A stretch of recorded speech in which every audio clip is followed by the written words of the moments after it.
જે બુક છે એમાંથી આપણે વિષય એ લીધો હતો પ્રગટના માધ્યમ દ્વારા અપ્રગટ તરફ ગતિ કરવી, યાત્રા કરવી. બરાબર, એ વિષય તમારો ચાલે છે. બરાબર, એની અંદર તમને સમજાવવામાં આવ્યું હતું કે જ્યાં સુધી આપણે બહિરંગ યાત્રામાં છે ત્યાં સુધી આપણને પોતાને જ ખબર નથી કે અંતરયાત્રાની અંદર કયા કયા સ્થળ ઉપર કેવી કેવી રીતે દરવાજા બંધ છે એ આપણને ખબર નથી. પણ જેમ જેમ આપણે અંતરયાત્રા શરૂ કરતા જઈએ તો આપણને ખબર પડે કે અપ્રગટનો પહેલો દ્વાર બંધ કર્યો હોય તો આ મને કર્યો છે. કારણ કે એની અંદર અનેક પ્રકારના સંકલ્પ વિકલ્પ જે છે એ સંકલ્પ અને વિકલ્પના માધ્યમ દ્વારા આપણી જે ચિત્તવૃત્તિ છે એની યાત્રા હંમેશા બહિરંગ રહી છે, જે યાત્રા અંતરંગ નથી થઈ.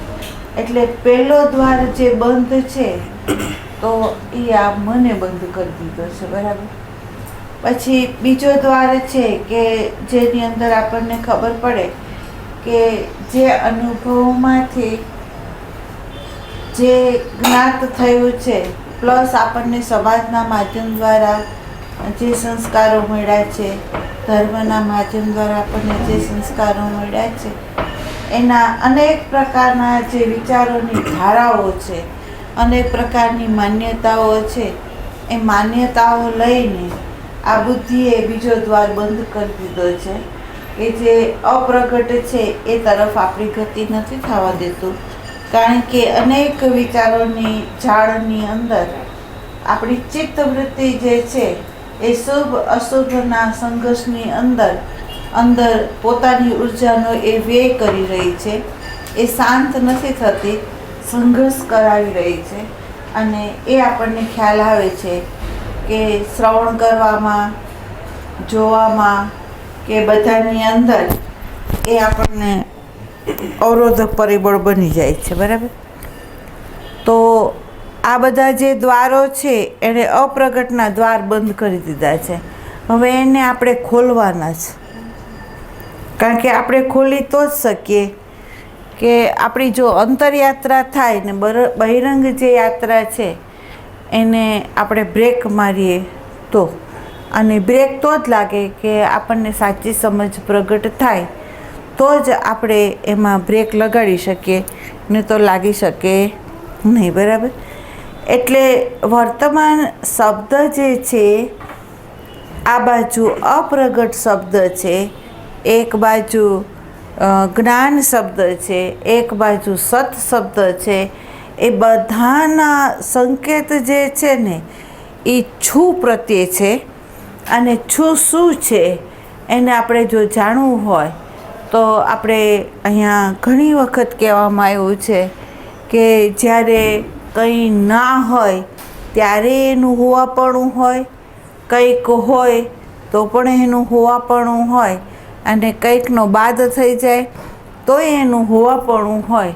એના હોવાપણામાં ક્યાંય બાદ થતો નથી.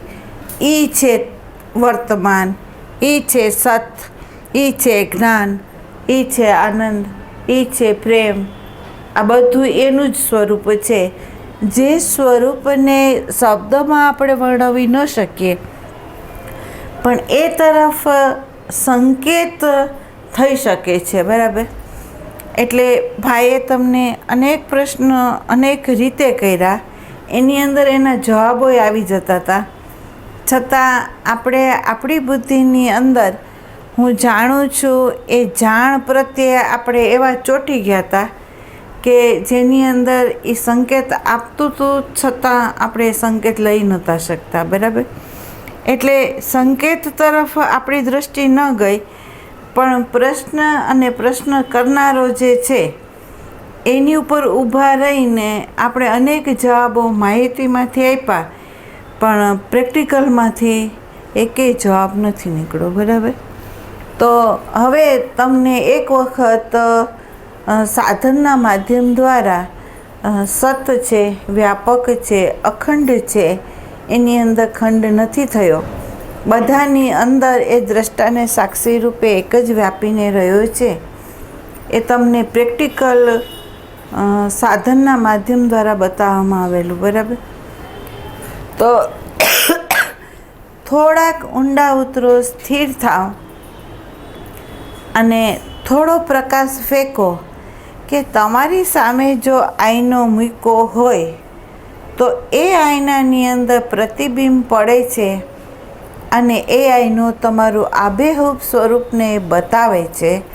પણ આ આઈનાની અંદર જે તમારું સ્વરૂપ વિશેષ રૂપે પ્રગટ આભાસ રૂપે થયું છે એ શું તમે જે સામે બેઠા છો એની અભિવ્યક્તિ એ કરી શકે ખરો?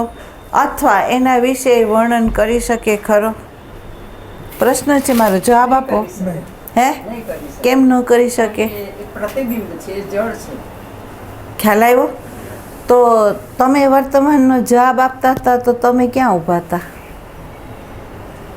જો સમજો, આ બહુ દ્રઢ કરજો કે અંતઃકરણ છે એ જ આઈનો છે. જોજો, સાંભળજો, અંતઃકરણ છે એ જ આઈનો છે. અંતઃકરણના અંદરથી વિશેષ રૂપે ચૈતન્યનું જ કિરણ બહાર પડે છે, એની ના નથી, જે આપણને આ વિષય ઉપર પ્રકાશ પાડે છે. બરાબર? પણ આ જે છે આની અંદરથી પડતો જે પ્રકાશ છે બહાર, એ એનો પોતાનો નથી, એ બિંબનો છે, એનો ખુદનો નથી. એટલે એ પરપ્રકાશિત છે. બરાબર? હવે પરપ્રકાશિત છે એ એક આપણને ખબર પડે છે. બીજું એ જળ છે એ પણ આપણને ખબર પડે છે, કારણ કે એ સક્રિય થઈ શકે. પણ જે પ્રકાશાતી વસ્તુ હોય એની ઉપર એ બાહ્ય જે વસ્તુ હોય એનો એ પ્રકાશ કરી શકે, પણ જે આધાર હોય ને એની ઉપર એ પ્રકાશ ન કરી શકે, કારણ કે એ એના થકી જ એ પ્રકાશાઈ રહ્યું છે. બરાબર? તો અરીસાની અંદર તમારું પ્રતિબિંબ પડે છે અને એ પ્રતિબિંબ આબેહૂબ છે. અને એ પ્રતિબિંબને જો પ્રશ્ન પૂછવામાં આવે તો એ બિંબ વિશે આ સંકેત ન કરી શકે. પણ આ બિંબ છે એ પ્રતિબિંબ ઉપર પ્રકાશ કરીને એ કહી શકે કે અંતઃકરણની અંદર મારો જે સ્વભાવ છે એ વિશેષ રૂપે આનંદ સ્વરૂપ છે, પ્રેમ સ્વરૂપ છે, જ્ઞાન સ્વરૂપ છે, એમ એ કહી શકે. પણ જે બિંબ છે એના માટે એક શબ્દ ન વાપરી શકે. એટલે બિંબ છે એ વર્તમાન છે, બિંબ છે એ સત છે, બિંબ છે એ છું છે, હોવાપણું છે. બરાબર? બીજું એક ભાઈએ તમને દૃષ્ટાંત આપ્યું હતું કે ધારો કે આ ટીપોઈ છે એ લાકડામાંથી બનતી હોય તો પ્રથમ ટીપોઈ છે એ લાકડા રૂપે છે. જોજો, પ્રથમ લાકડા રૂપે છે, પછી એને સુથારે ઘડી એટલે એ ટીપોઈ રૂપે જ છે. જોજો, વચ્ચે નામ ફરે છે પણ છે શબ્દ ફરતો નથી. શું ફરે છે? નામ ફરે છે, અવસ્થાઓ ફરે છે, રૂપ ફરે છે, પણ એનું જે હોવાપણું છે, એનું જે છુપણું છે એ ફરતું નથી. તો જે છુપણું છે ને એ વર્તમાન છે. બરાબર? એમાં નામ ફરી જાય છે પણ છું ફરતું નથી બધાની અંદર. એમ તમે હું જે શબ્દ વાપરો છો એ અંતઃકરણની ઉપાધિ સહિત છે. બરાબર? પણ અંતઃકરણની ઉપાધિએ આ બોડીનું વ્યવહારિક નામ આપ્યું એટલે આપણે એમ બોલીએ છીએ કે હું અંજુ છું. છું શબ્દ આવ્યો. આની અંદર એમ બોલે તો આ કિશોરભાઈ છે, આ નટુભાઈ છે, આ જનાબેન છે શબ્દ બધામાં રહ્યો, પણ વચ્ચેનું જે નામ છે એ બધાની અંદર જુદું જુદું થયું. તો કે જુદું જુદું જે થયું એ સત નથી, પણ બધાની અંદર અંશુત રૂપે છું જે છે એ સત છે. બરાબર? તો હવે એ જે છું છે એને તમારે અંદર મનન કરીને જોવાનું છે કે ગમે એટલા દ્વાર બંધ હોય તો એ દ્વાર બંધ હોય ને તમારી યાત્રા અપ્રગટ તરફ થઈ તો અત્યારે તમે બહિરંગ વિષયો તરફ છે, એટલે તમારા પ્રકાશની અંદર વિષય છે, બરાબર. તો વિષયને પ્રકાશ જે કરે છે તે તો છે. પછી અંદર ગયું અને મનના દ્વારને એણે જોયું ત્યારે એ તો છેમાં કોઈ ફેરફાર નથી થતો. વિષય બદલાય છે, વિષયનો જે ગુણધર્મ હોય એ બદલાય છે, એની જે ક્રિયાઓ હોય એ બદલાય છે, પણ એનો જે પ્રકાશનારો છે એ બદલાતો નથી. એ એકનો એક રહે છે, એકનો એક રહે છે. એટલે અહીંયા કહેવામાં આવે છે કે વસ્તુનું નામનું પરિવર્તન થયા કરે છે, પણ જે પરિવર્તન થાય છે એના પ્રકાશનારો છે એની અંદર કોઈ પરિવર્તન નથી. એ તો જો કો ત્યો એમ જ છે. બધી વસ્તુઓ જે બદલાય છે એ પ્રકૃતિમાં બદલાય છે, વૃત્તિમાં બદલાય છે, પણ સ્વરૂપમાં નહીં, બરાબર. તો વૃત્તિ જે છે એ અંતઃકરણની ઉપાધિએથી વિશેષ રૂપે પ્રકાશાણી છે. તો વૃત્તિ જો ચૈતન્યની સત્તા ન હોય તો વૃત્તિ પણ પ્રકાશી ન શકે, વૃત્તિ પણ પ્રકાશી ન શકે. પણ વૃત્તિ ત્યારે જ પ્રકાશી શકે કે જો ચૈતન્યની સત્તા હોય તો. એક બીજું તમને મેં સમજાવ્યું હતું કે આઈનો આમ રાખો તો તમને બધાને બતાવે, અને આઈનો આમ રાખી દો તો તમારું જે અપ્રગટ સ્વરૂપ છે એને આઈનાની અંદર આભાસ રૂપે એ વિશેષ રૂપે પ્રકાશી આપે, બરાબર. તો આપણો જે આઈનો છે એ હજી અપ્રગટ તરફ નથી થયો, પણ પ્રગટ તરફ જ છે. જો તમારા જે જવાબો જેટલા તમે લોકોએ કાઢ્યા છે એ બધા જવાબ અપ્રગટ તરફ નથી થયા, તો બધા કેમાંથી થયા છે તો કે પ્રગટ તરફ થયા છે, બરાબર. એટલે જે પ્રગટ તરફ જવાબ જે પ્રગટમાંથી નીકળતું હોય તો એ અપ્રગટને પ્રકાશી ન શકે, પણ અપ્રગટ છે એ પ્રગટને પ્રકાશી શકે છે, બરાબર. તો હવે તમને વિચાર કરો કે કોઈ પણ સત્સંગ હોય એ સત્સંગ હંમેશા જે સંકેત છે એ તમને આપે છે તમારા પોતાના નિજી સ્વરૂપ તરફ, બરાબર. એ બીજે ક્યાંય ઊભું રાખવા નથી માગતો. જેમ ભાઈએ કહ્યું કે ભાઈ તમે અહીંયા આવો છો તો ધન્યવાદ દેવાય, કેમ તો તમારા અહંકારને પોષતી પ્રવૃત્તિ અહીંયા ન મળે, પણ તમારો અહંકાર સહેજ પણ ઊભો થઈને જવાબ દેવા બેસે એટલે તરત અહીંથી હથોડો વાગે અને તમને કહેવામાં આવે કે ભાઈ આ તો તારા જ્ઞાતમાંથી તું કાઢસ, તારું પ્રેક્ટિકલ શું, બરાબર. એટલે તમારું જે જ્ઞાન છે, તમારી જે માહિતી છે એની ઉપર એ ચોકડી મારે, એને રાઈટ ન કરે, બરાબર. એટલે તમને ખ્યાલ હોય તો એક એવું દ્રષ્ટાંત છે. આ દ્રષ્ટાંતને એના સંકેત તરફ તમે લેજો, પણ એને આખે આખું લેતા નહીં.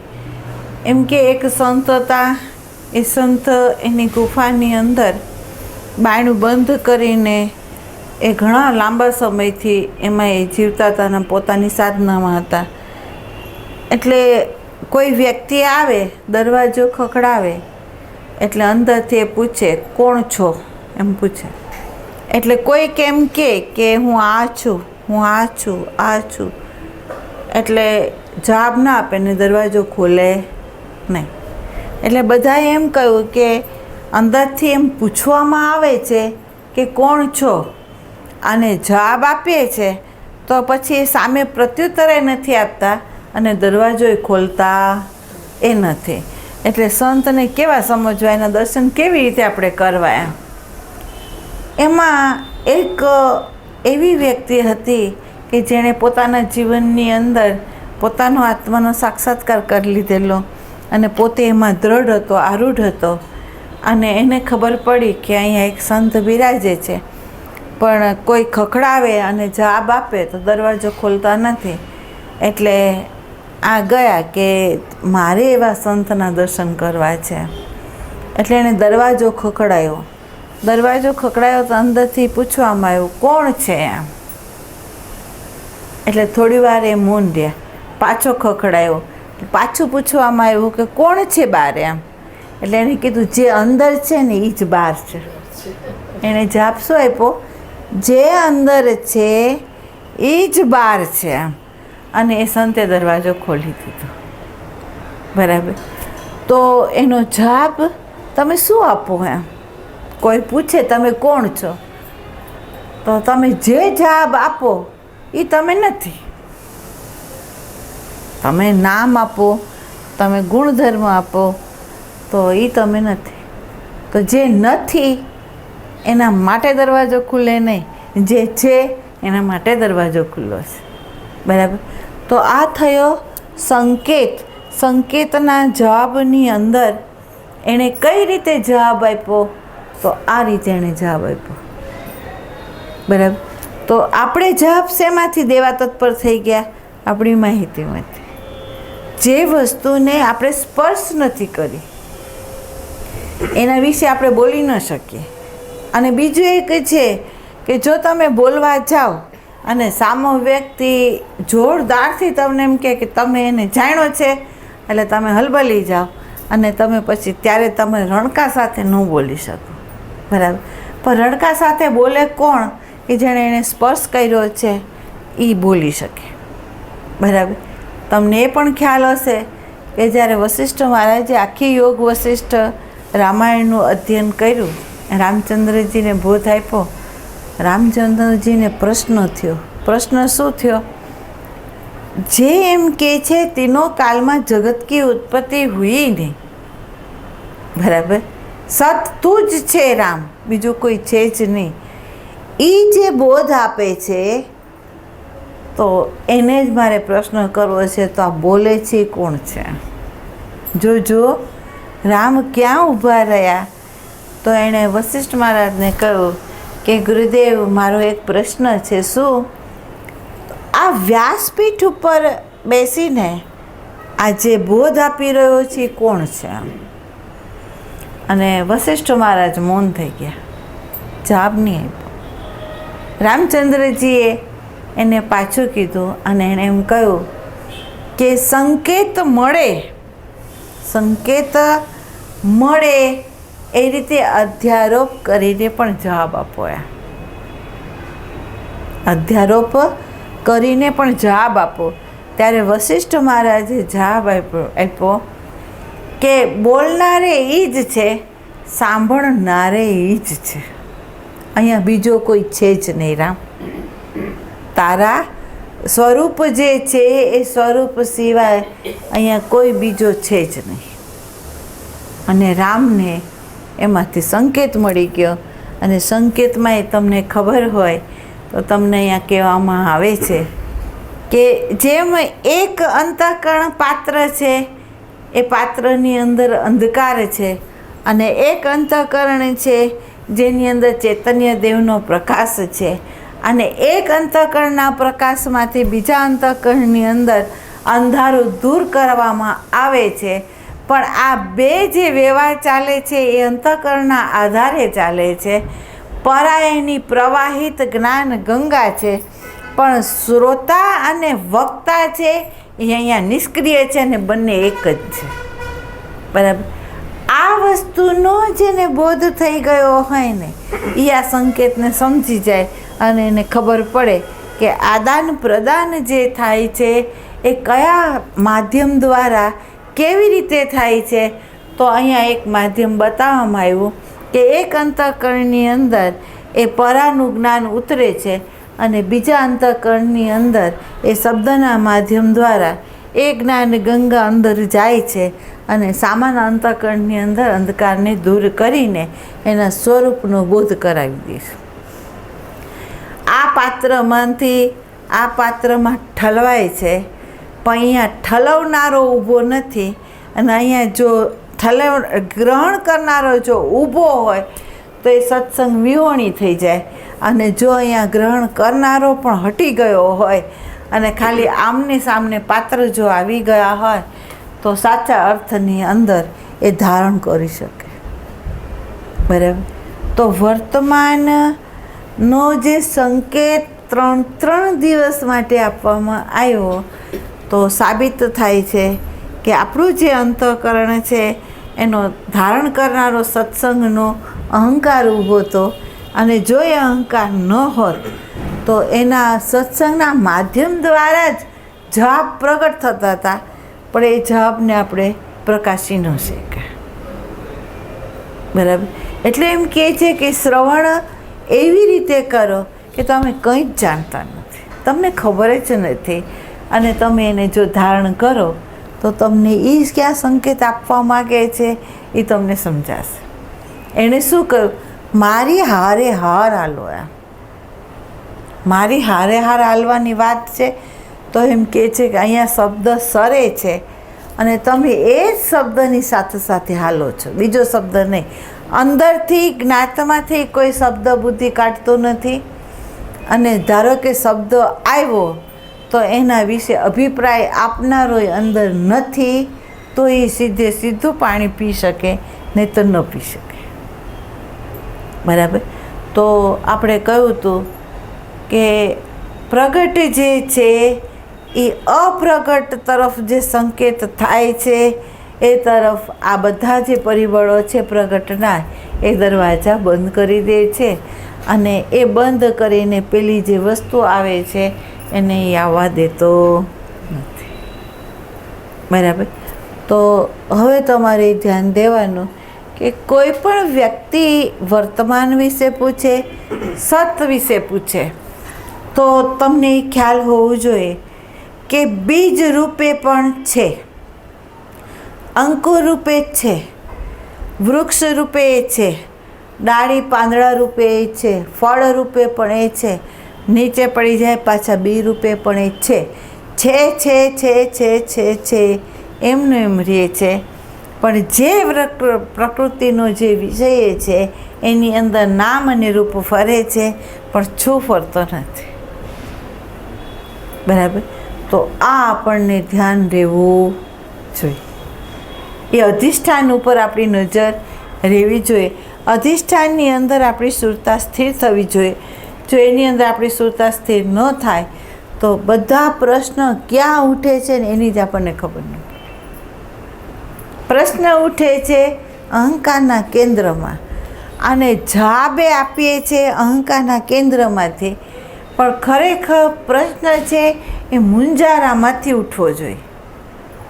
જ્ઞાત આખાનું વિસર્જન એટલે એનો ધુમાડો કરી નાખવો જોઈએ, અને એના ધુમાડા પછી જે પ્રશ્ન ઉઠે છે કે આ ધુમાડા પછી આગ ક્યાંથી પ્રગટ થશે, એમ આ પ્રકાશ ક્યાંથી આવશે, એમ તો એ મૂંઝારો જ તમને બતાવશે કે અહીંથી એનો પ્રકાશ થશે. બરાબર. તો એ તમે પ્રેક્ટિકલની અંદર હાલો તો જ તમને સમજાય, નહીં તો ના સમજાય. એટલે આ વસ્તુનું આપણે ધ્યાન દેવાનું કે માહિતી છે એ માહિતી આપણને કામ નહીં આવે, પણ આપણે જેટલા પ્રેક્ટિકલની અંદર હશું તો એ કામ આપશે, અનુભવ આપણો કામ આપશે. બાકી બહારનું જે જ્ઞાત છે એ આપણને કામ નહીં આપે. બરાબર. તો તમને તે દિવસે જે સમજાયું હતું એની અંદર બેનની વાત છે, આરતીબેનનો પ્રશ્ન છે કે ભાઈ તો વૃત્તિ છે તો એ શું છે, વૃત્તિ ઉઠે છે ક્યાંથી, એમ તો તમને બધાને ખબર છે કે અહીંયા મળદું પડ્યું હોય અને એ મળદાની આંખ ખુલ્લી હોય, કાન હોય, હાથ પગ બધુંય છે, એની અંદર સતરૂપે ચૈતન્ય દેવ પણ છે, અને છતાં તમે જુઓ તો બધું હોવા છતાં આંખ રૂપ જોઈ નથી શકતો, કાન શબ્દ શ્રવણ કરી નથી શકતો, હાથ પગ હલાવી નથી શકતો, એ આપણને ખબર પડે છે. તો એનો અર્થ થયો કે વચ્ચેનું કોઈ એવું માળખું છે કે જે માળખું મીડિયા બનીને આને હલાવી રહ્યું છે. બરાબર. તો તમને એક દાખલો આપ્યો હતો કે પંખો હોય, લાઇટ હોય, એની વચ્ચે એક એવું પાત્ર છે, એવું સાધન છે જે કરંટને ઝીલે છે અને આને કરંટ આપી દે છે. બરાબર. જેને આપણે પંખાની અંદર કંઈક એક રેગ્યુલેટર એવું હોય કે જે કરંટને ઝીલે, એક એનો છેડો કરંટ સાથે હોય, બીજો છેડો પંખા સાથે હોય ને ફરતો હોય. બરાબર. એમ દરેક ઇલેક્ટ્રિક સાધન હોય, સાધનની અંદર તમે જોઈ લો તો જે સ્થૂળ સાધન છે એ કંઈ કામનું નથી. વચ્ચેનું જે સાધન છે એ એટલા માટે કામનું છે કે એની ઉર્જાને ઝીલે છે અને આને સક્રિય કરે છે. સક્રિય પૂરતું એક વચ્ચેની મીડિયા જોઈએ છે, બરાબર. એમ આપણું જે અંતઃકરણ છે એ એવું છે કે એક બાજુ એ ચૈતન્યના છેડા સાથે અડેલું છે, બરાબર. એક પાત્ર એવું છે કે જે ચૈતન્યની સત્તાને એ ઝીલે છે, બરાબર. આને ઝીલીને એની અંદર પડેલા જે પ્રકારની ઈચ્છાઓ કામનાઓ હોય એ પ્રમાણે આ બોડીને ક્રિયાન્વિત એ કરે છે. અને આ બોડી દરેક વ્યક્તિની જે ક્રિયા કરતી હોય એની અંદર એ તો તમે નિરીક્ષણ કરો તો દરેકના સંસ્કારના જે ગુણધર્મ હોય એ પ્રમાણે કરે છે. બધા એક સરખા નથી કરતા. જેમ આપણે એમ કહીએ કે ઇલેક્ટ્રિક ટ્યુબની સાથે આપવામાં જોડવામાં આવે તો એ પ્રકાશ ફેંકે, પંખાની સાથે જોડવામાં આવે તો હવા ફેંકે, મશીનની સાથે જોડવામાં આવે તો એ મશીન એનું જે સાધન જે રીતનું હોય એ પ્રમાણે કાર્ય કરે. વિદ્યુત એકની એક છે, સત્તા એની ખાલી એની આપવાની છે, પણ સાધનના સ્વભાવ અનુસાર એનું જે બનાવવામાં જે રીતે બનાવટ હોય અને જે માટે બનાવવામાં આવેલી હોય એ પ્રમાણે જે કરે, બરાબર. તો તમારું જે સૂક્ષ્મ અંતઃકરણ જે છે, સૂક્ષ્મ દેહ છે, એની અંદર તમારી જે વાસનાઓ છે, તમારા જે ડેટાઓ છે એ ડેટાઓ અનુસાર કામનાઓ છે અને કામના અનુસાર આ દેહને ગતિ કરે છે, બરાબર. હવે આપણે સભાન ક્યાં થવાનું છે તો કે વિચારના માધ્યમ દ્વારા શબ્દ, સ્પર્શ, રૂપ, રસ, ગંધ આપણે જે ગ્રહણ કરીએ છીએ અહીંયા સભાન થવાનું છે. કેમ તો કે આ જે કામના છે વિચારના માધ્યમ દ્વારા જે ઊભી થયેલી કામનાઓ છે એ અપ્રગટના દ્વારને બંધ કરી દેશે. એ વર્તમાનને વિશેષ રૂપે તમારા અંતઃકરણની અંદર એને પ્રગટ નહીં થવા દે. એ અંધારું અંદર પ્રગટ કરી દેશે, અજવાળું નહીં રહેવા દે. તો આપણે અહીંયા સભાન થવાનું છે કે વિચારના માધ્યમ દ્વારા આપણે જે ગતિ કરીએ છીએ અને આપણી યાત્રા જે બહિરંગ થઈ રહી છે એ યાત્રાને વિચારના માધ્યમ દ્વારા થતી જે યાત્રા હોય એને બ્રેક મારો, એને નિયમનમાં લાવો. અને નિયમનમાં કોણ લાવશે તો તમારા આત્મા પ્રત્યેની જે પ્રીતિ છે ને એને નિયમમાં લાવશે. એને નિયમમાં લાવવા માટે બળજબરી નહીં, દમન નહીં, ઢીલાસ છોડવાની નથી, મધ્યમાં રહેવાનું છે. અને મધ્યમાં રાખશે કોણ તો કે તમારો જે પ્રેમ હશે ને એને નિયંત્રણની અંદર લાવી દેશે, બરાબર. તો આપણા આત્મા પ્રત્યેની જે પ્રીતિ હશે એ કામ કરશે એવું કે અપ્રગટ જે છે એની આડેની જે દિવાલો છે ને એને તોડશે આ પ્રેમ. બાકી બીજી કોઈ વસ્તુ, કોઈ સાધન, કોઈ મંત્ર, કોઈ શાસ્ત્રનું અધ્યયન એને તોડી નહીં શકે, પણ પ્રેમ હશે એ તોડી શકશે, બરાબર. તો અહીંયા આપણને સંત દ્રષ્ટિ આપે છે કે આપણી યાત્રા કામનાના આધારે બહિરંગ થઈ રહી છે, એને બદલે અંદર જાઓ, બરાબર. જે પ્રગટ છે એને અપ્રગટ જ પ્રકાશી રહ્યો છે. જે અત્યારે તમારી દૃષ્ટિને આધારે એની સમજ નથી, પણ સંત દ્રષ્ટિ આપે છે તમારે અપ્રગટને સ્પષ્ટપણે તમારે જોવો છે તો એના એક દ્વારને ખોલતા જાઓ. જેમ જેમ તમે ખોલતા જશો એટલે સૂક્ષ્મમાં સૂક્ષ્મ, જેમ આપણે કહીએ ને કે પ્રકાશ તરફ આપણે ગતિ કરીએ તો ધીમે ધીમે અંધારો આપોઆપ છૂટે છે, એમ તમારી અંદર રહેલું જે અજ્ઞાન છે એ આપોઆપ બાદ થાય છે અને જ્ઞાન પ્રગટ થાય છે, બરાબર. પણ અહીંયા યાત્રા અંતરંગ કરો તો, નહીંતર નહીં. આમાં કોઈ પ્રશ્ન હોય તો મને કહો.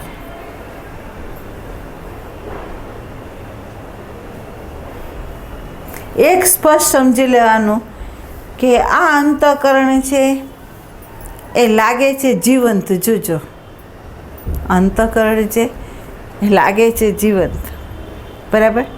પણ ખરેખર એની અંદરથી જેમ આપણે એમ કહીએ કે રેગ્યુલેટર બગડી ગયું તો એ કરંટ હોવા છતાં નથી પકડી શકતો, બરાબર, તો એ નિર્જીવ થઈ જાય છે, બરાબર. તો આ અંતઃકરણ છે જો ચેતનની સત્તાને ધારણ ન કરી શકે તો એ નિર્જીવ છે, સજીવ છે.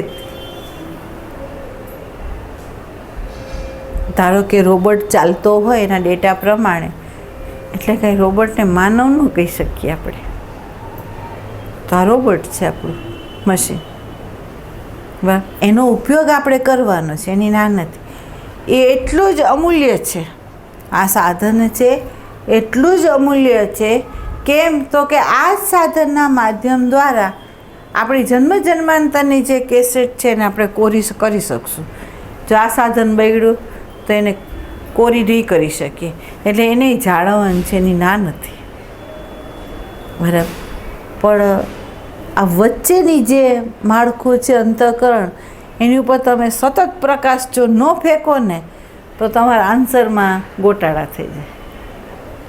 તમને એક વસ્તુનું ધ્યાન રહેવું જોઈએ કે અંતઃકરણ હોય, અંતઃકરણની અંદરથી જ આ મારા જવાબો નીકળે છે.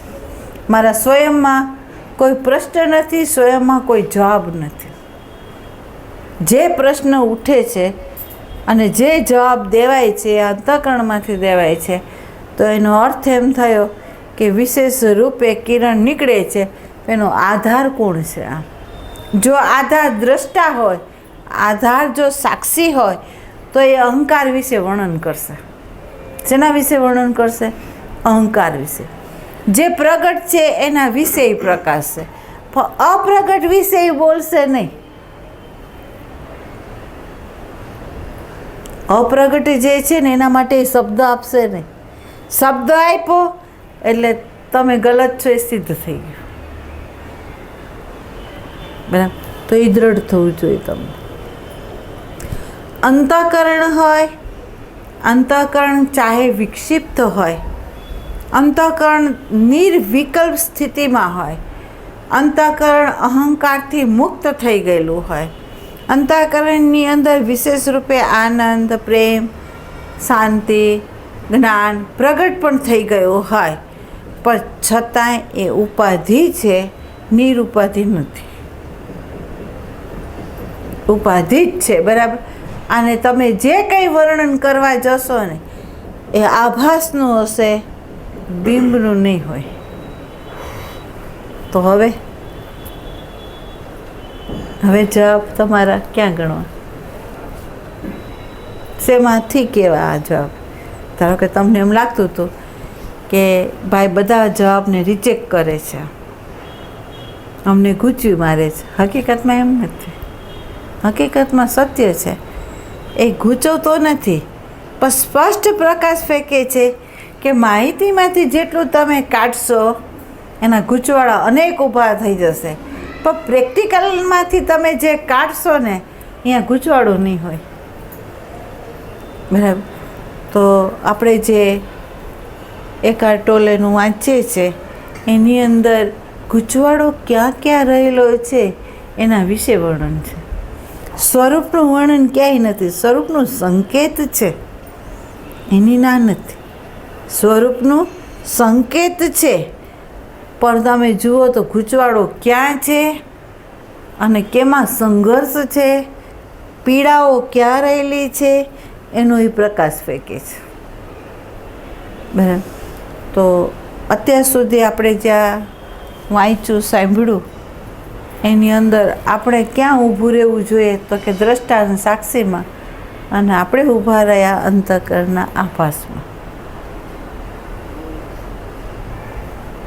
બરાબર.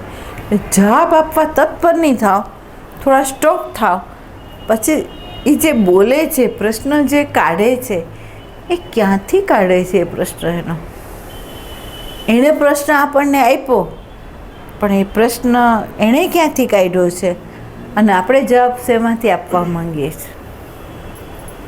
આમને સામને નથી. જો એણે પ્રશ્ન વર્તમાનનો કર્યો તો તમારી પાસે પ્રશ્ન હોવો જોઈએ કે આ પ્રશ્ન પૂછનારી કોણ છે?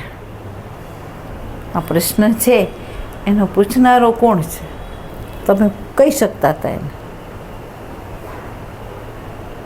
અને તમને ખબર હોય તો જ્યારે એક વિષય હાલ્યો તો એક બે જણાએ પ્રશ્ન કર્યો તો એ શાંત થઈ ગયો અને એણે એમ કીધું કે મારું મગજ એમ્પ્ટી થઈ ગયું. બરાબર. એ એમ્પ્ટી થઈ ગયું એ બતાવે છે કે જ્ઞાતનું વિસર્જન અહીંયા થઈ ગયું. હવે એ જવાબ શું આપી શકે?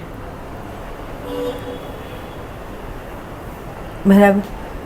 તો એ વખતે પ્રશ્ન ઉઠવો જોઈએ કે એમ્પ્ટી કોણ થયું? કોણ થયું અહીંયા એમ્પ્ટી? અને હવે પછી આ બોલશે કોણ છે? પ્રશ્ન થવો જોઈએ આપણને નથી, કારણ કે આપણે એ સ્થાનમાં નથી.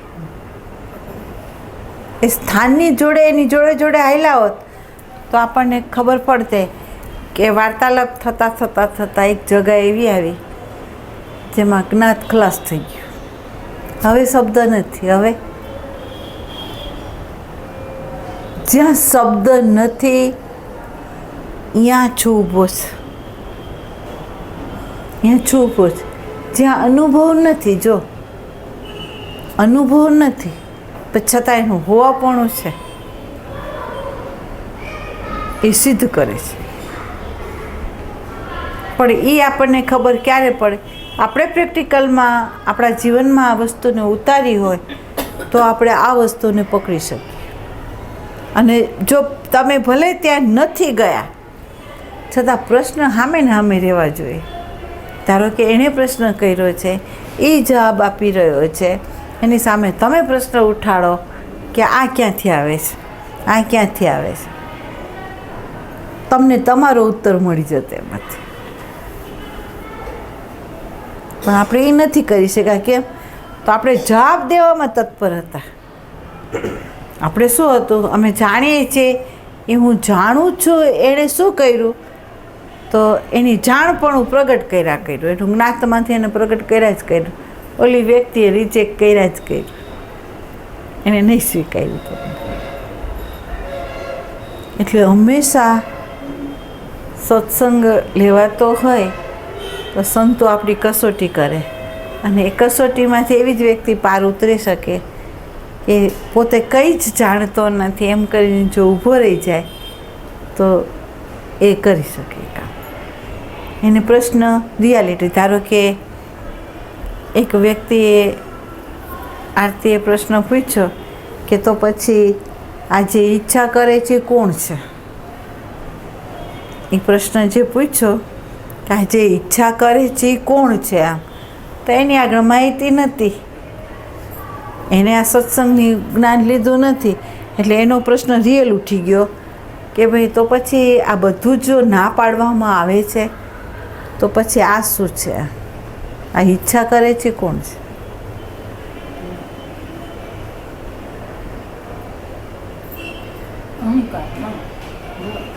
એટલે હવે જો આજે એનો બપોરે પ્રશ્ન હતો કે એને સમજાવવામાં આવ્યો પણ મેં એને છોડી દીધો. એટલા માટે છોડી દીધો કે એક કોમ્પ્યુટર છે, જે કોમ્પ્યુટરની અંદર બધા પ્રકારના ડેટા છે. બરાબર. એ ડેટા જે છે એ આપોઆપ નીકળતા નથી. તમે જોજો, એ આપોઆપ એ નીકળતા નથી. એને નીકાળવા માટે કોઈએ ઈચ્છા કરવી પડે કાઢવા માટે. બરાબર. તો અહીંયા ઈચ્છા કરી મને કે મારે આમાંથી આ પ્રકારના ડેટા જોઈએ છે અને એણે ડેટા કાઢ્યા. બરાબર. જોજો, ડેટા પણ નીકળ્યા. ઈચ્છા મને કરી હતી એટલે નીકળ્યા. હવે જોજો સભાનતા ક્યાં રાખવાની છે? આ ડેટા અને કામના કરનારું જે પરિબળ છે એ બેમાંથી એકેય પોતે નથી. જોજો, જે કામના કરનારું જે મન છે અને જે ડેટા છે એમાંથી પોતે એકેય નથી. પણ પોતે આની સત્તા છે, એની પોતાની સત્તાથી મન સક્રિય થયું અને ડેટામાંથી બહાર કાઢી આવ્યું. પણ જેમાં કોમ્પ્યુટર છે એ જેમ પૂરેપૂરું જડ છે એવી રીતે આપણું જે આ બોડી છે ને આપણા મગજની અંદર પડેલા જે ડેટા છે ને એ જડ જ છે. એનું કામ છે ખાલી ગોડાઉન, જેમ આપણે ગોડાઉન એટલા માટે રાખીએ કે આપણો માલ ત્યાં સંગ્રહાયેલો રહે. એમાં ભગવાને મગજ એટલા માટે આપ્યું છે કે જન્મ જન્માંતરના જે સંસ્કારો છે ને આમાં જકડાયેલા છે, અંદર પડેલા છે. બરાબર. મન એ કામ કરે છે કે કોઈ વસ્તુ એની સામે આવે એને અનુલક્ષીને આની અંદરથી ડેટા બહાર નીકળ્યા અને મન એની સાથે તાદાત્મ્ય થયું અને એણે કીધું કે આ છે. ત્યાં સુધી કોઈ વાંધો નથી સાધનને, નથી અંતઃકરણ મલિન થતું, નથી ડેટા બહાર નીકળે એટલે આપણને બાધા કરતું, એવું નથી. પણ જ્યારે એ મન જે ડેટા બહાર નીકળ્યા છે એના વિશે જ્યારે અભિપ્રાય આપવા તત્પર થાય છે અથવા એની ઈચ્છા એ કરે છે અને આ બોડીને જ્યારે એ સક્રિય કરે છે ને ત્યારે અપ્રગટને ભૂલી જાય છે અને પ્રગટ તરફ એની ગતિ થઈ જાય છે. બરાબર. તો અહીંયા આપણે સભા મેં તમને કહ્યું હતું કે ભગવાને જે આ અંતઃકરણ આપણને આપ્યું છે એ પ્રકૃતિની અંદર પરમાત્માની સત્તાથી અનંત રહસ્યો જે ખુલે છે એનો બોધ કરવા માટે આપણને આ અંતઃકરણ આપ્યું હતું. બરાબર. પણ આપણે અપ્રગટને ભૂલી ગયા છે અને પ્રકૃતિની અંદર જે પ્રગટ થઈ રહ્યું છે એને આપણા ડેટા પ્રમાણે અભિપ્રાયો આપીને આપણે પ્રકૃતિની અંદર આપણા જ જે સંસ્કારો છે એનો અધ્યારોપ કરીને આપણે વિકૃત કરી નાખ્યો. બરાબર. પણ જો અહીંયા સભાન હોય તો આપણને ખબર પડે કે પ્રગટમાં ઈ છે, અપ્રગટે ઈ છે. પ્રગટની અંદર અપ્રગટની શક્તિનો એ બોધ કરાવે છે અને એ જો બોધ ન કરાવે તો આપણને ખબર ન પડે કે અપ્રગટ જે પરિબળ છે કેટલું સત્તાધીશથી ચેતનવંતું છે અને કઈ કઈ કલાઓ એની અંદર રહેલી છે એ આપણને ન ખબર પડે. પછી પ્રગટ થયું તો આપણને ખબર પડે છે. બરાબર. તો અહીંયા ખાલી બોધ જ લેવાનું છે, એની ઉપર કોઈ વસ્તુ આપણા સંસ્કારો એને થોપવાના નથી. એટલે તમને સમજાયું હતું કે પ્રકૃતિ શુદ્ધ જ છે, એની અંદર કોઈ વિકૃતિ નથી. પણ જ્યારે તમે તમારો સંસ્કાર એની ઉપર અધ્યારોપ કરો છો ત્યારે એ વિકૃત થઈ જાય છે.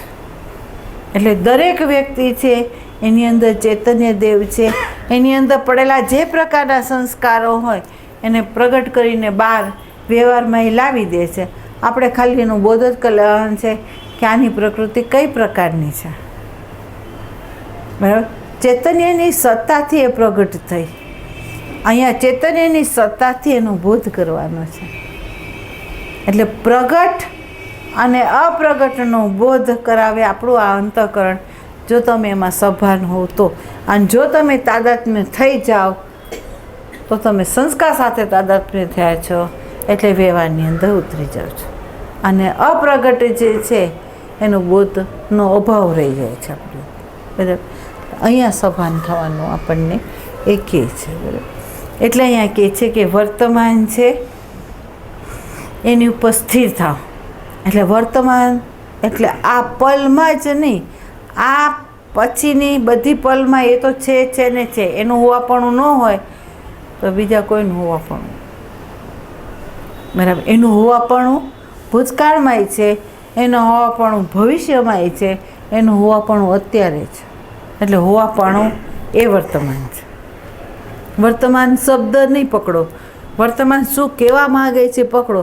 એટલે શું છે એટલે એમ કહે છે ને કે જ્યાં સુધી આપણે પૂર્ણ દ્રષ્ટિ આપણને ન મળી હોય ત્યાં સુધી સદગુરુ સત્સંગના માધ્યમ દ્વારા હું અંજુ છું તો એ અંજુ ઉપર ચોકડી મરાવે, હું છું એને ઊભું રખાવે, વચ્ચેમાં એ ચોકડી મરાવે અને એમ કે તું આ નથી, તું શું છે તો કે તું દ્રષ્ટા છે, તું સાક્ષી છે, એમ આપણને બતાવે. બરાબર. પછી શું કે આ અંતઃકરણની ઉપાધિ છે તો હું છે, પણ અંતઃકરણની ઉપાધિનો બાદ થઈ જાય તો હું એ નથી છું છે. બરાબર. તો છેલ્લે સદગુરુ આપણને છુમાં જ ઊભો રાખે, હુંમાંય ન રાખે. હું છે એ વિશેષ ચૈતન્યનું સ્વરૂપ છે અને મૂળભૂત જે ચૈતન્ય સ્વરૂપ છે એ સામાન્ય છે. બરાબર. એટલે છુમાં આપણે ઊભું રહેવાનું. છું છે એ વર્તમાન છે, હોવાપણું છે એ વર્તમાન છે. ખ્યાલ આવ્યો ને? હવે આમાં તમને ન સમજાણું હોય કહો.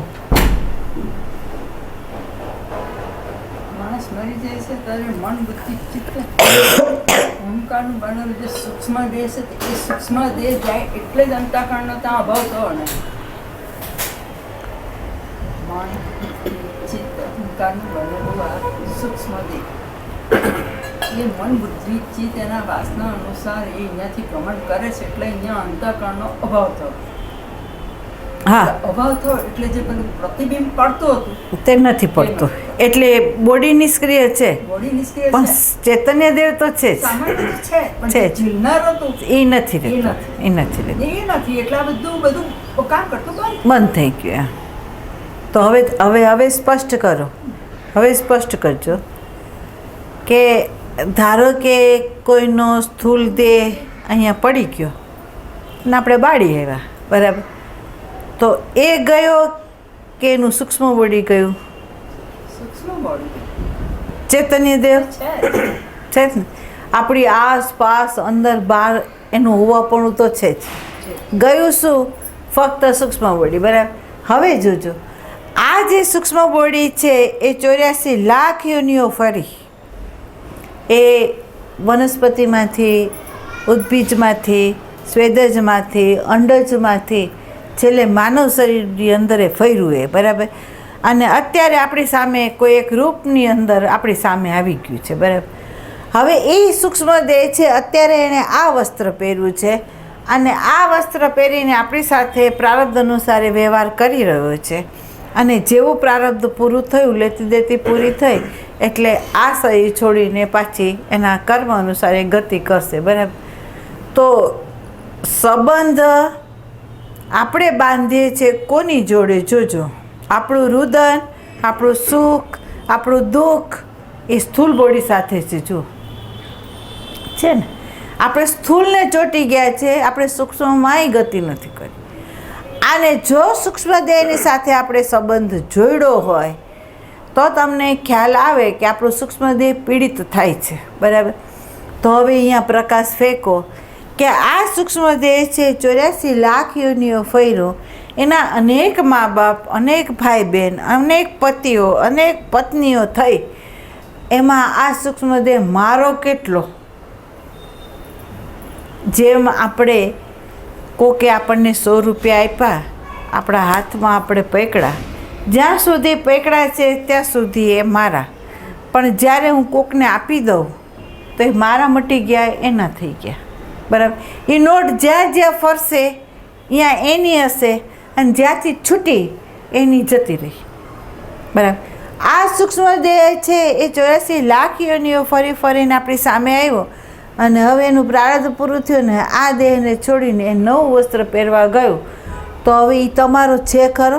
આટલાને એ છોડીને આવ્યો હતો, અત્યારે તમારી જોડે જે 50-60 વર્ષ કાઢે છે એટલા પૂરતો એ તમારો રહ્યો અને હવે અહીંથી એ છોડીને ગયો તો એ તમારો છે. પહેલાંય નહોતો, અત્યારે હતો, ત્યારેય નથી. એ તો આપણું માનવું છે કે આપણો છે, અને છોડીને જતો રહેશે તો એ આપણો હશે નહીં, બીજાનો થઈ ગયો હશે. તમારી તો વિસ્મૃતિ હશે. અને આપણને બધાને ખબર છે કે આપણે આ માનવ દેહની અંદર જન્મમાં આપણને કેટલાય જન્મોની યાદી નથી, તો આપણને ખબર નથી આપણે કોને કોને છોડીને આવ્યા છે, બરાબર. અને જે જતો નથી, આવતો નથી, એની તરફ તો આપણો સંબંધ જ નથી. અને આપણે સંબંધ એ સાચો છે, એની અંદર સ્થિર થવાનું છે, એને બદલે આપણે સાવ સ્થૂલ ઉપર આવી ગયા છે, બરાબર. તો અહીંયા સંત દ્રષ્ટિ આપે છે, છું છે તમારું સ્વરૂપ છે, હું છે એ તમારું સ્વરૂપ નથી, એ તો ઉપાધિ એ હું ઊભો થાય છે. એટલે હું નહીં છોડો, છુંને સ્વીકારો અને એ જ તમારું સ્વરૂપ છે. એ કંઈ બનતો નથી. એને આપણે એમ પણ નહીં કહી શકીએ કે આનંદ સ્વરૂપ છે, પ્રેમ સ્વરૂપ છે, સત સ્વરૂપ છે, એમ નહીં કહી શકીએ. કારણ કે એની સામે અસત છે જ ક્યાં? એ જ સર્વરીતે છે. બરાબર. એટલે છેલ્લે સંતો એમ કહે છે કે પ્રથમ એમ કે મનના જે ગુણધર્મ છે એ ચૈતન્યના નથી, પણ એના જે વિક્ષેપ, સંકલ્પ, વિકલ્પ એ બધા જે પરિબળો છે એનો તમે બાદ કરી દો તો ચૈતન્ય જ મન રૂપે પ્રગટ છે, ચૈતન્ય જ બુદ્ધિ રૂપે પ્રગટ છે, ચૈતન્ય જ ચિત્ત રૂપે પ્રગટ છે અને ચૈતન્ય જ આ શરીર રૂપે પ્રગટ છે. પણ ક્યારે કે તમે એના ગુણધર્મને બાદ કરી નાખો તો અંદર બહાર નસે નસની અંદર ચૈતન્યની ચેતનતા તમને પોતાને ફિલિંગ્સ કરવામાં આવે છે કે જ્યારે તમારી અંદર ઉર્જાઓ જ્યારે રમતી હોય તો તમારા અણુની અંદર, છિદ્રોની અંદર એનું કંપન તમને જોવા મળે છે. એના સિવાય કંઈ નથી. વિચાર કરો, આપણા અસ્તિત્વ સિવાય કંઈ નથી. જે કંઈ તમને દેખાય છે ને તમારા સંસ્કાર, તમારી કલ્પનાઓ, તમને સમાજમાંથી મળેલા જે માન્યતાઓ, માહિતીઓ છે એ છે. એ જ અવરોધક પરિબળ છે કે જે વર્તમાનને સમજવા નથી દેતું. બરાબર. તો હવે કહો કે આપણે જે જવાબ આપશું ક્યાંથી આપશું? અને ખરેખર આ સમજી જશો ને, આને જો ખરેખર તમે પ્રેક્ટિકલમાં ઉતારો ને તમે આનું મનન કરો ને તો તમારી અંદર અત્યારે જે પ્રશ્નો છે કે ભય ના હોય, સલામતી ના હોય, મોક્ષ ના હોય, એ બધા પ્રશ્નો પર ચોકડી લાગી જશે. હું મારું જો સ્વરૂપ છું છે તો એને બંધન કઈ રીતે છે, એને ભય કઈ રીતે છે, એને અસલામતી ક્યાં છે? એ પોતે જે છે જ એ જ પ્રગટ થઈને માંગી રહ્યું છે કે આ જોઈશ, આ જોઈશ, આ જોઈશ. બીજું કંઈ માંગતો જ નથી. જો એ સુખ માંગે છે, આનંદ માંગે છે, શાંતિ માંગે છે, પ્રેમ માંગે છે. અજ્ઞાન છે એ સ્વીકારતો નથી. જો કેમ નથી સ્વીકારતો? પોતે બોલે છે, સાચું બોલે છે, પણ તમે જે સમજીને બોલો છો અહીંયા રોંગ છો. બસ એ બોલે છે બરાબર બોલે છે. હું જાણું છું અજ્ઞાન મારામાં છે નહીં, ખબર છે, ખ્યાલ છે, બરાબર બોલે, રાઈટ બોલે છે. પણ જે માનીને તમે બોલો છો એ સંત કહે છે એ રોંગ છે. એટલે આમ સ્પષ્ટ તમને કેટલી વાર મેં કહ્યું હતું કે આ જે પ્રેક્ટિકલ તમને સમજાવું છું એનું એટલું બધું મનન કરી લેજો કે બધા પ્રશ્નો ઉડી જાય છે. કોઈ પણ વ્યક્તિને આપણે દોષારોપણ દઈએ ને એટલે વસ્તુ ઉડી જાય. કેમ? તો આપણને ખબર પડે કે બધાની અંદર હું જ રમી રહ્યો છું, બીજો કંઈ રમતો નથી. તો હું કોને દોષ આપું? બરાબર. પ્રેમ જ રહી જાય, અદ્વૈત જ રહી જાય, બીજું કાંઈ નહીં રહે. એટલે ભાઈ તમને ગૂંચવાડો એટલા માટે કરે, તમને ગૂંચવાડો એટલા માટે લાગે કે તમે કંઈક શોધો અંદર, એની હારે હારે રહીને કંઈક શોધો. શોધવા માટે આપણે તત્પર નથી થતા. જો આપણે શું સ્થગિત થઈ જાય અને એમ કે આમ જવાબ દેશું તો એ આમ કરશે, આમ જવાબ દેશું તો એ આમ કરશે. એટલે આપણે ભયભીત થઈને કાં તો મૌન થઈ જઈએ અને કાં તો બોલીએ તો બીતા બીતા બોલીએ, એટલે પકડી લે સામે વ્યક્તિ.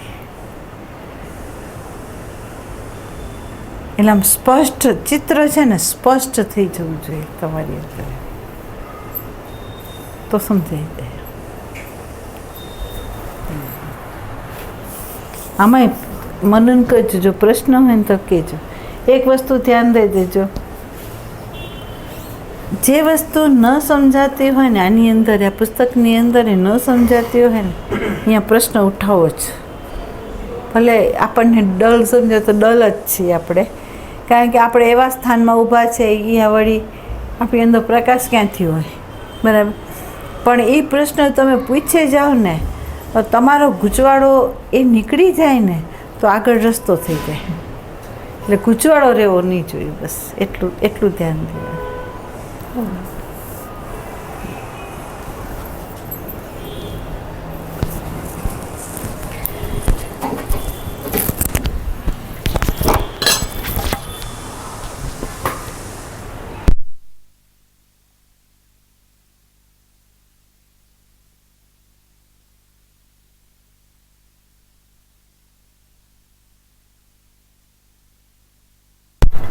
એક વ્યક્તિને એક સંત આગળ ગયા હતા અમે,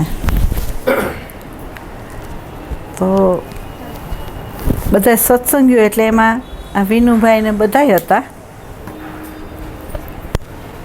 તો એ સંતે એને બધા લોકોને થોડા ગૂંચવા, એ લોકોને બધાને ગૂંચવા એટલે આ લોકો થોડા ગૂંચવાણા. પછી એમાં એક વ્યક્તિ હતી, જેમ આપણે કહીએ ને કે જે વ્યક્તિ બહુ સત્સંગ ન લીધો હોય ને એ એમટી હોય, એટલે એ જે પ્રશ્ન કરી નાખે અથવા એ વખતે એ બોલી દે તો એની અંદર કુદરત હોય રમતું એમ. એટલે હું આમ બેઠી હતી, મને કોઈ પ્રોબ્લેમ નહોતો, કાંઈ કે હું તો એટલે કે ભલે અંદર રમતા એ લોકો, કાંઈ કે એની અંદરથી પકડાશે બધી વસ્તુઓ. એટલે એ સંત ઉપર પ્રશ્નની જડી છે ને વિનુભાઈ કરતા હતા, અને સંત છે ને એને ઉત્તર આપી જતા હતા. એટલે એટલા બધા પ્રશ્ન થયા ને, એટલે સંત છેલ્લે એવું કીધું કે આ બધું મારું છે અને આ જ મારો કર્મયોગ છે. આમ એણે એવું કીધું. એટલે એક ભાઈ હતા ને, હવે સંતને થયું કે અહીંયા હું બોલાઈ તો ગયું મારાથી, હવે આનો અર્થ તો અર્થ નીકળે. ચૈતન્યની દૃષ્ટિકોણે કહે તો વિશ્વ મારું છે, બરાબર, અને વ્યક્તિની દૃષ્ટિએ કહે તો તારું કાંઈ નથી, બરાબર, બે અર્થ નીકળે. એટલે એણે એક વ્યક્તિને પકડ્યો, એવી વ્યક્તિને પકડ્યો કે જે વ્યક્તિ આમ શાંત રહીને જોયા કરતી હતી ને સાંભળતી હતી. એટલે એણે પ્રશ્ન કર્યો કે તમે ધ્યાન કરો છો, સત્સંગ કરો છો, શું કરવા કરો છો? એને પ્રશ્ન કર્યો કે તમે ધ્યાન કરો છો, તમે સત્સંગ કરો છો, શું કરવા કરો છો? એટલે એટલી બધી આમ એ સંત મારી સામે જુએ અને એ બાળકો સામે જુએ, મને કોઈ ભય નહીં, કંઈ જ નહીં, એમ કંઈ નહીં. મેં કીધું જે બાળકો છે આ ફેક્ટ છે, બરાબર, બધા જ એ પ્રકાશમાં આવી જતા હોય તો બધા ભક્ત થઈ જાય ને એમ. એટલે જે જવાબ હરી કઢાવશે તે સાચો હશે. એટલે એ બાળકે જવાબ આપ્યો કે અમે ધ્યાન અને સત્સંગ એટલા માટે કરીએ છીએ કે અમારી જીવનની યાત્રાની અંદર જે અસંવાદિતા છે ને, એ સંવાદિતા કેવી રીતે આવે ને એની દ્રષ્ટિ માટે અમે આ કરીએ છીએ. અને ધ્યાનની અંદર અમારી અંદર રહેલા જે પરિબળો હોય એને અમે જોઈએ છીએ કે અમારી સંવાદિતામાં નડે છે શું. પેલા સંત મૌન થઈ ગયા, સાવ મૌન એમ. અને પછી બહાર નીકળ્યા ને ત્યારે મેં કીધું ફેક્ટ હોય ને એ તો હરી બોલે, હરી હોય એ જ, આ ઉત્તર હરીનો છે, આમ એ ફેક્ટ બોલ્યો છે. આમ બહાર નીકળ્યા એટલે એ મારી પાસે સંત આવ્યા અને કીધું કે માં આ બધો આશ્રમ છે, તને શું લાગે છે? આમ મેં કહું મુક્તાનંદ તમે મને માં કીધી, એટલે ઈંટ માટીના સિમેન્ટના આ રમકડા છે, એનાથી વિશેષ કંઈ નથી. તમે જે નિરીક્ષણ કરો છો એ દૃષ્ટિ બહાર મારી નજર નથી, તમે મારા અંતઃકરણને જોઈ રહ્યા છો અને મારા અંતઃકરણની અંદર આ વસ્તુ પ્રત્યેનો કોઈ પ્રભાવ નથી, આમાં કંઈ જ નથી, કંઈ જ એટલે કંઈ જ નથી. જે કંઈ છે એ સ્વરૂપમાં છે, રસોમયતા, પ્રેમ, ઐશ્વર્ય એ એનું છે, કુદરતનું છે, અને એ વિરસી રહ્યો છે બધી રીતે. એ દૃષ્ટિકોણે કહીએ તો એના રહેવાના છે આ સ્થાન. બાકી આમ જોઈએ તો એ કાંઈ નથી.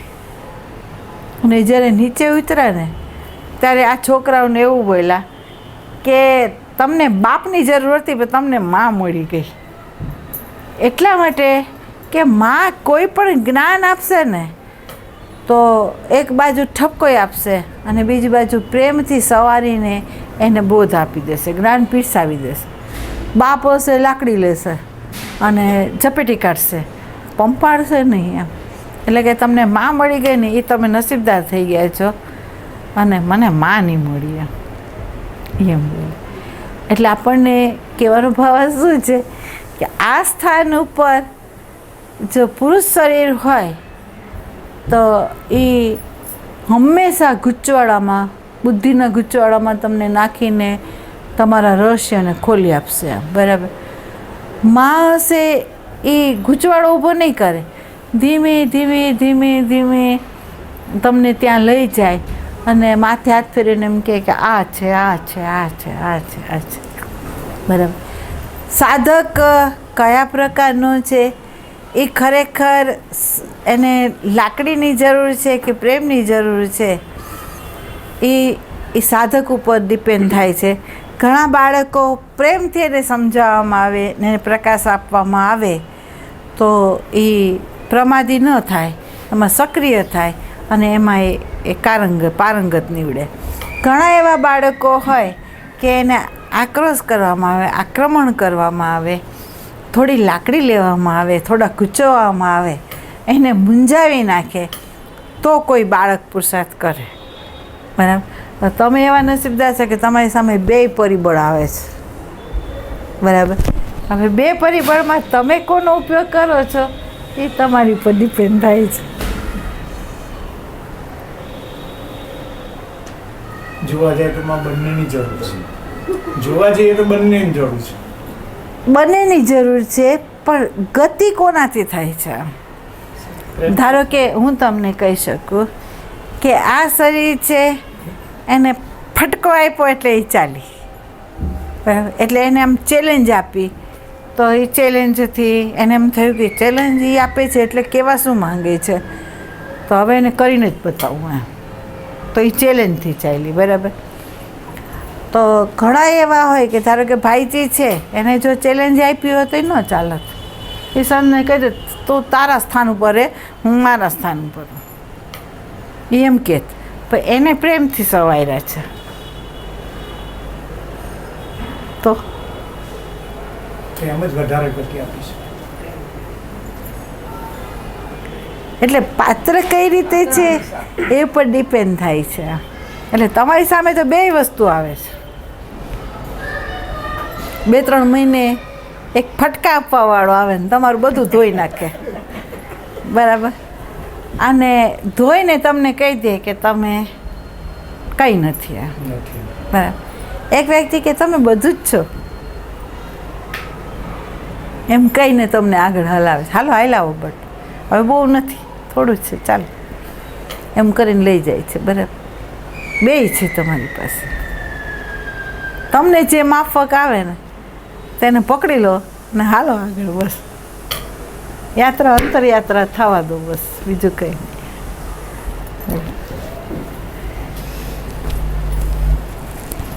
પરિબળ તો બંનેમાં પ્રેમનું જ છે. પરિબળ 2 પ્રેમનું છે, 2 પ્રેમનું છે. એમ કે જે પ્રેમ કરે છે ને એ ઠપકો આપે છે અને પ્રેમ કરે છે એ